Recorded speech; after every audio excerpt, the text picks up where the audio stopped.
Hello, it's me, Mr. Mustafa. Welcome to my geography class. Today we are going to see what is condensation, what are the different forms of condensation, how do they occur. From the chapter Sun, the Ultimate Resource, 9th Standard Geography, Kerala syllabus. Now let us see what is condensation. In the previous class you have learned atmosphere contains water vapor. When more and more water vapor reaches the atmosphere through evaporation, or if there is a fall in the atmospheric temperature, considerable fall in the atmospheric temperature, condensation begins. What is condensation? The process of converting water vapor into water droplets. For the condensation to begin, atmosphere should reach saturation level.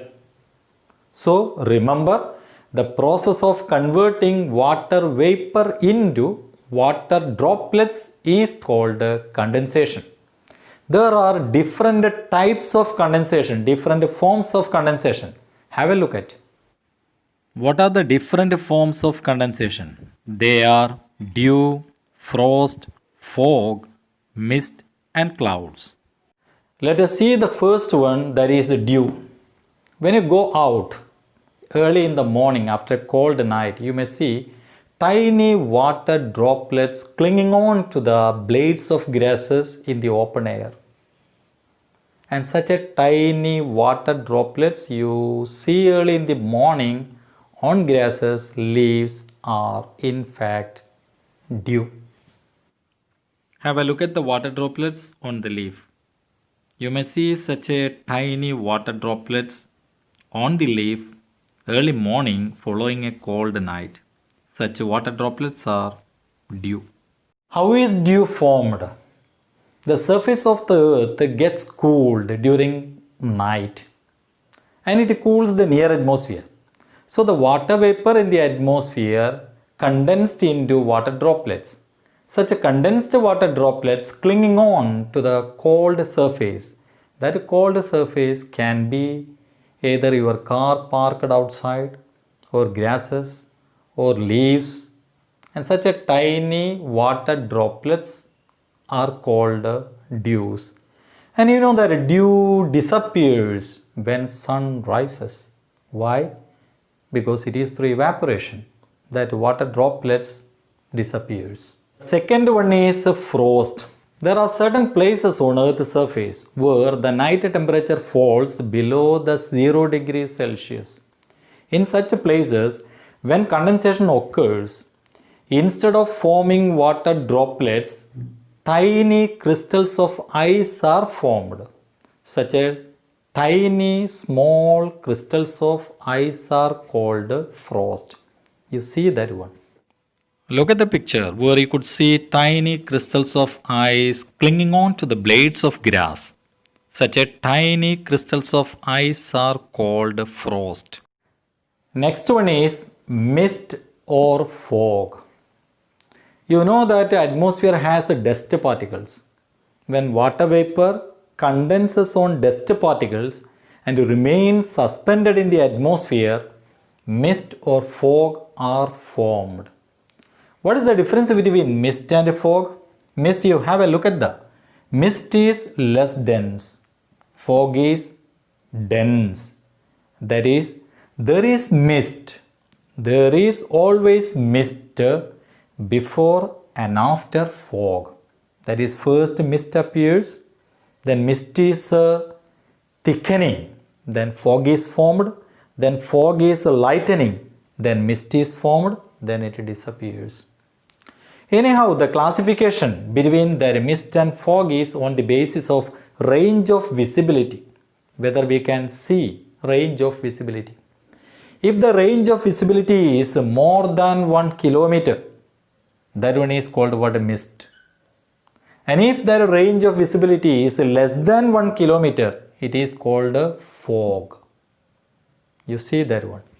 What is the difference between mist and fog? They differ. How can you see through them? That is, on the basis of visibility. If the visibility is more than 1 kilometer, it is mist. If it is less than 1 kilometer, it is fog. That meaning mist is less dense, fog is dense. That is, mist is there always before and after fog. So mist and fog sometimes very seriously affect visibility. It may cause obstruction to traffic, air traffic, road traffic. It may cause what accidents. Sometimes in some industrialized towns, there can be a type of fog, but that fog is not a natural one. That fog is caused by smoke emitted by industrial plants. So that phenomenon is called smog. That meaning a fog caused by smoke emitted by industrial plants. It is called smog. We can see such a condition in industrial cities like Tehran in Iran. Next, let us see clouds. Clouds are formed when water vapor condenses around minute dust particles in the atmosphere. Such condensed water droplets are so small, so they remain suspended in the atmosphere. Such tiny water droplets suspended in the atmosphere stick together is called a cloud. And that cloud can be classified on the basis of their shape or what form. Cloud can also be classified on the basis of height. Let us see the first one, how the clouds are classified on the basis of their form or shape. Look at it. When you look at the sky, you can see clouds in different shape and forms. So clouds can be classified on the basis of their shape or form. They are cirrus, stratus, cumulus, and nimbus clouds. These are the four types of clouds classified on the basis of their shape. Let us see the first one, that is what is cirrus clouds. When you look at the sky, sometimes you may see clouds that look like a bundle of feathers. Such clouds can be seen in a clear weather conditions. It is in the upper atmosphere. You see that one. Have a look at the clouds. They look like a bundle of feathers. They are cirrus cloud. Second one is stratus clouds.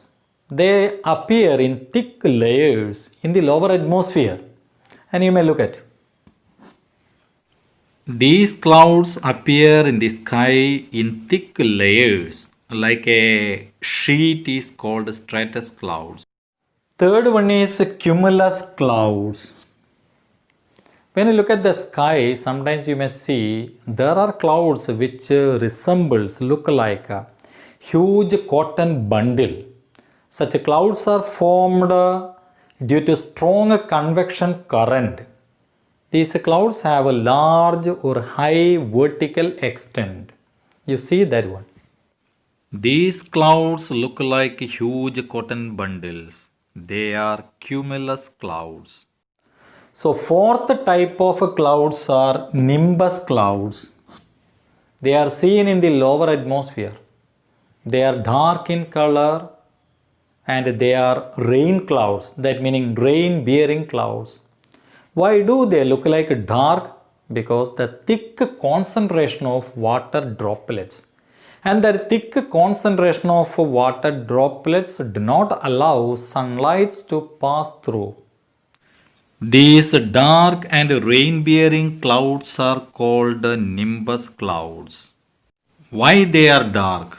Because they do not allow the sunlight to pass through due to thick concentration of water droplets in them. So these are the four clouds, but these clouds generally do not appear independently. They are seen in combination. For example, you take a nimbus. We know that in nimbus clouds, its color is dark. And cumulus, we know that it appears like a huge bundle of cotton. And that its shape is huge bundle of cotton. But its color is nimbus color. So that cloud is called a cumulonimbus cloud. Cumulonimbus cloud. Cumulo in its shape, nimbus in its color. So that one is called cumulonimbus clouds. So clouds can also be classified on the basis of altitude, that meaning height.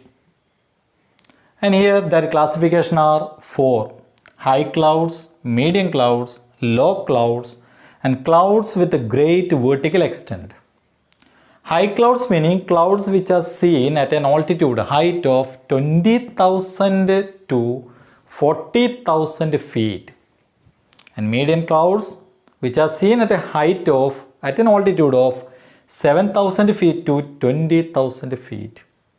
Low clouds meaning they are in the lower atmosphere, that meaning their height is less than 7,000 feet. Clouds with a great vertical extent, that meaning clouds which are seen at an altitude of 2,000 to 30,000 feet. And this is the classification on the basis of altitude or what height. Now clouds are formed, that meaning tiny water droplets are there in the atmosphere. What do you think? Will they remain there suspended in the atmosphere? What happens to these water droplets? Will it come down? And if it comes down, in what form? That we can discuss in the next class.